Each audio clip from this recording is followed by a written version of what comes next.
흔적을 자꾸 잃어가고 있습니다. 안타까운 일이죠. 누구를 얘기하기 전에 제 자신부터 그 문제에 대해서 무척 부끄러움을 느낍니다.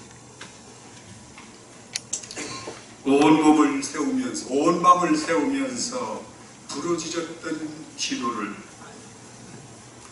목이 쉬도록 외치면서 이 글짝 저 글짝에서 밤을 세우며 외치는 그 기도를, 그래서 한국교회가 힘을 잃어가고 있는 것이 아닙니다. 세속화로 치닫는 것이 그런 아름다운 흔적을 잃어가고 있기 때문이 아닙니다. 아프리카에 가면 리빙스턴 또 슈바이처의 흔적을 만날 수 있다고 합니다. 그들이 밟았던 대륙과 숲과 광야와 마을에는 그들의 발자국의 영향이 아직도 남아있다고 합니다. 아프리카 사회는 원주민들은 리빙스턴이나 슈바이처를 이렇게 기억하고 있다고 합니다. 한평생 하나님의 선하심과 인자심이 뒤따르던 하나님의 사랑. 한평생. 창원 진해에 가면 진해가 고향이었던 순여자 주기철 목사님의 기념관이 있습니다. 저는 아직 가보지 못했는데 꼭 한번 가보고 싶은 그런 곳입니다. 여수시 율촌면 신풍리에 가면 순여자 손양원 목사님의 기념관을 볼 수 있다고 합니다. 우리가 절대 잊을 수 없는 우리 신앙의 존경스러운 선조들이 되어집니다. 예수님을 통해서 하나님의 선하심과 인자심의 구원을 받은 사람들이 바로 우리들입니다. 어디 가나 그렇게 자신을 여러분들이 소개할 줄 압니다. 그리스도의 모습을 보여줄 수 있는 사람, 그리스도의 모습이 나타나는 사람, 나를 통해서 다른 사람들에게 하나님의 나라를 볼 수 있게 만들어준다는 것, 나를 통해서 내 후손들에게 복을 받을 수 있는 길을 남겨줄 수 있는 사람, 기념관까지는 아니더라도 모두고 자랑스럽게 기억할 수 있는 사람. 창세기 10장에 보면 하나님이 아브라함을 축복하시면서 너는 복의 근원이 되라 그렇게 말씀하십니다. 너로 말미암아 많은 사람들이 복을 받게 하라. 너 때문에 많은 사람들이 하나님의 축복을 받을 수 있는 그런 인물이 되라. 그래서 우리는 아브라함을 무척 자랑스러운 믿음의 조상으로 바라보게 되어집니다. 창세기 39장에는 요셉의 얘기가 기록되어 있습니다.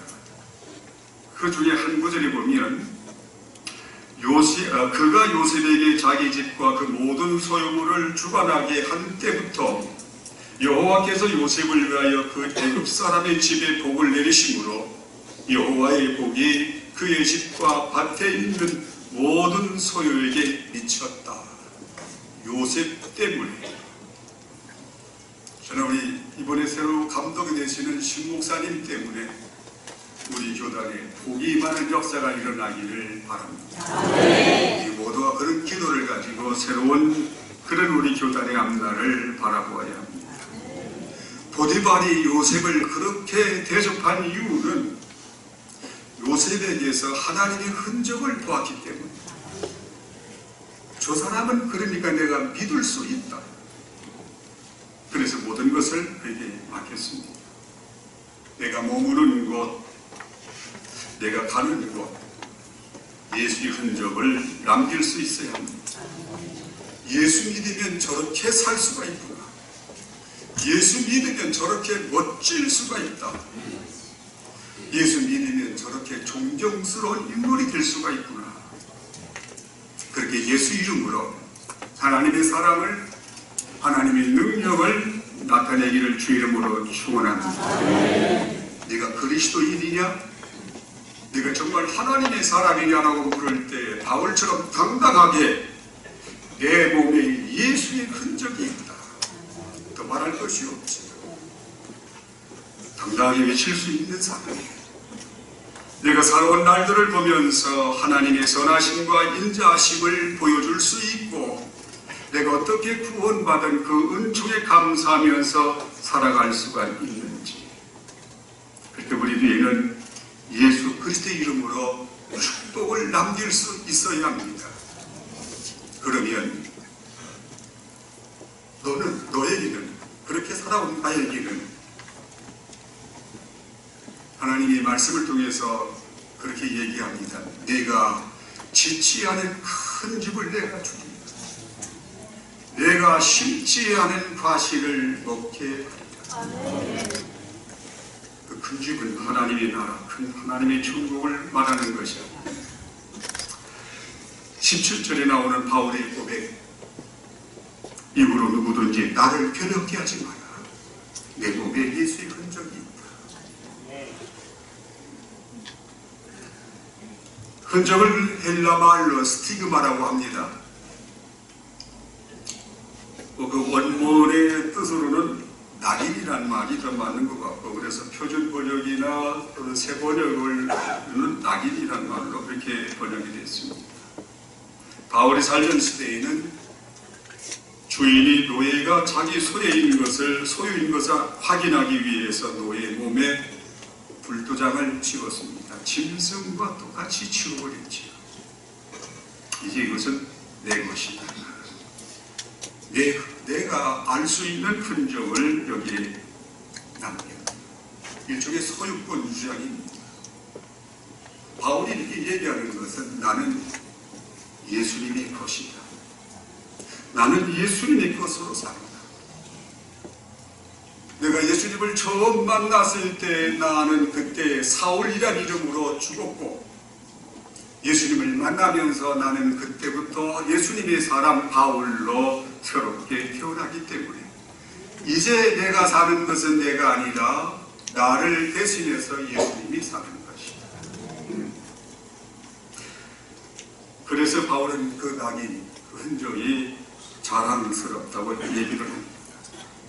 그렇게 살아온 사도 바울을 2000년 동안 모든 하나님의 사람들이 존경하고 사랑하고 그의 가르침을 그대로 따르고 있습니다. 그의 죽기까지 하나님의 일을 위해서 애썼던 구원 사역을 온 몸으로, 바울이 온 몸으로 써내려온 것이 사도행전입니다. 사도행전은 바울의 흔적입니다.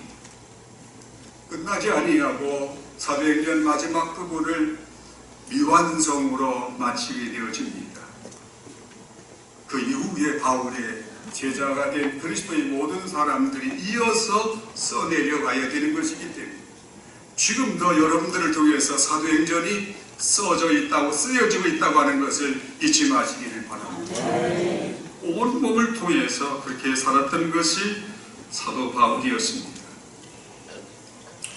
야마대교 북단에 가면 옛날에는 나루토였던 양화진 나루토의 그 자리에 선교사로 이 땅에 들어와서 묻혔던 100여 명의 선교사와 그의 가족들이 묻혀 있습니다.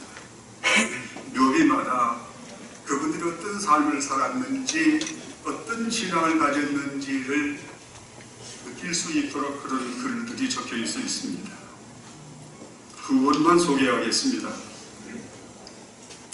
일본 식민지하에서 조선의 우람을 온 세계에 알렸던 홀버트 선교사님, 그분의 묘비에는 이런 글을 적어놓았습니다. 나는 웨스트민스터 사원보다 한국 땅에 묻히기를 원한다.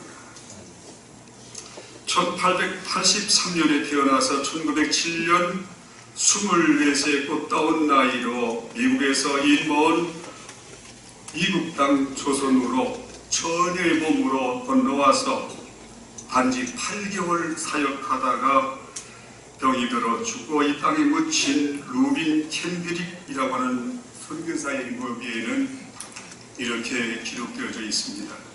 만일 나에게 1000개의 생명이 있다 할지라도 나는 그 모든 것을 한국에게 주겠다. 이 민족을 끔찍이 사랑했던 사람들, 이 민족을 위해서 순교의 길을 걸어갔던 분들, 그들은 흔적을 우리에게 남겨주고 그 흔적을 이어받아서 저는 하나님의 종이 되어졌고 그런 흔적들 때문에 우리가 구원받은 이 시대의 하나님의 사람이 됐다고 하는 것을 잊지 마시길 바랍니다. 바울은 꽤 괜찮은 집에서 태어났습니다. 재산도 꽤 있고 가문도 탄탄하고 공부도 엄청 잘해가지고 장래가 촉망되던 젊은이였습니다. 그런데 그가 예수님을 만나면서 그 모든 것을 다 버렸습니다. 그리고 예수 한 분으로 사는 것으로 만족했습니다. 그리고 예수의 흔적을 안고 예수 이름으로 순교를 합니다. 그렇게 죽을 수 있다는 것이 무척 사랑스럽게 여겼던 분이었습니다. 저는 이번에 발자취를 쭉 돌아보면서 나름대로 그런 생각을 했습니다. 세상에서 최고로 행복한 삶을 살았던 사람 중에 하나가 사도 바울이 아닌가. 나는 내 몸에 예수의 흔적을 가지고 그 흔적 가지고 살다가 이렇게 그 흔적을 안고 죽게 된 것이 자랑스럽다. 어쩌면 그것이 무척 남들에게 보여주고 싶었던 그런 일인지도 모릅니다. 그래서 마지막에 그런 고백을 합니다. 나는 나의 내가 하고 싶었던 일을 다 했다. 더 할 것이 없다. 이제 나를 위해서 준비된 하늘나라의 멸관을 받아 쓰는 그것밖에 남은 것이 없다. 아주 행복한 고백을 했던 사람입니다. 육신적으로 무척 고달프게 살았지만 그 영과 마음은 세상 그 무엇과도 바꿀 수 없이 행복했던 사람.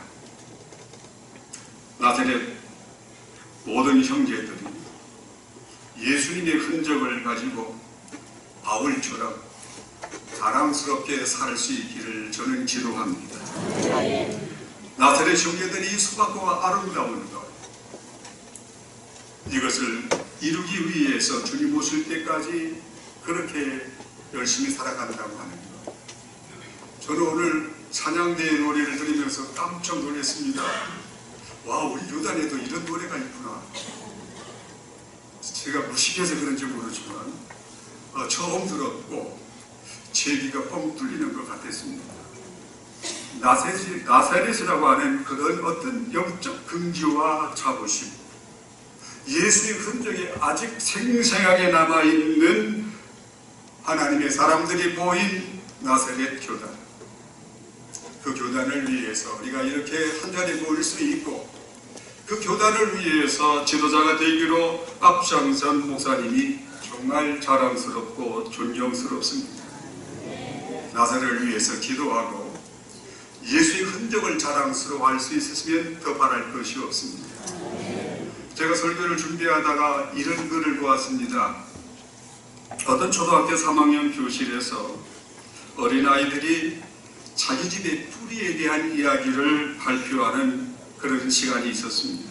한 아이가 나와서 이렇게 얘기를 합니다. 우리 집은 충청북도 청주가 고향이래요. 또 저는 전주 이씨 47대 손이고요. 그리고 우리 증조 할아버지는 조선시대 때 예적판서를 지내셨던 분이셨대요. 저희 할아버지는 지금도 청주에서 교장 선생님을 하고 계십니다. 그리고 우리 아버지는 큰 무역회사 과장님이세요. 나는 훌륭한 우리 집안이 정말 자랑스럽습니다. 지난번 학교 숙제를 아버지와 같이 열심히 만들었던 그런 글을 자랑스럽게 발표하고 들어갑니다. 이어서 다른 아이들이 계속 나와가지고 우리 집은 이렇습니다. 우리 조상은 이런 분이었습니다. 뿌리에 대해서, 조상의 흔적들에 대해서 자랑스럽게 얘기를 했습니다.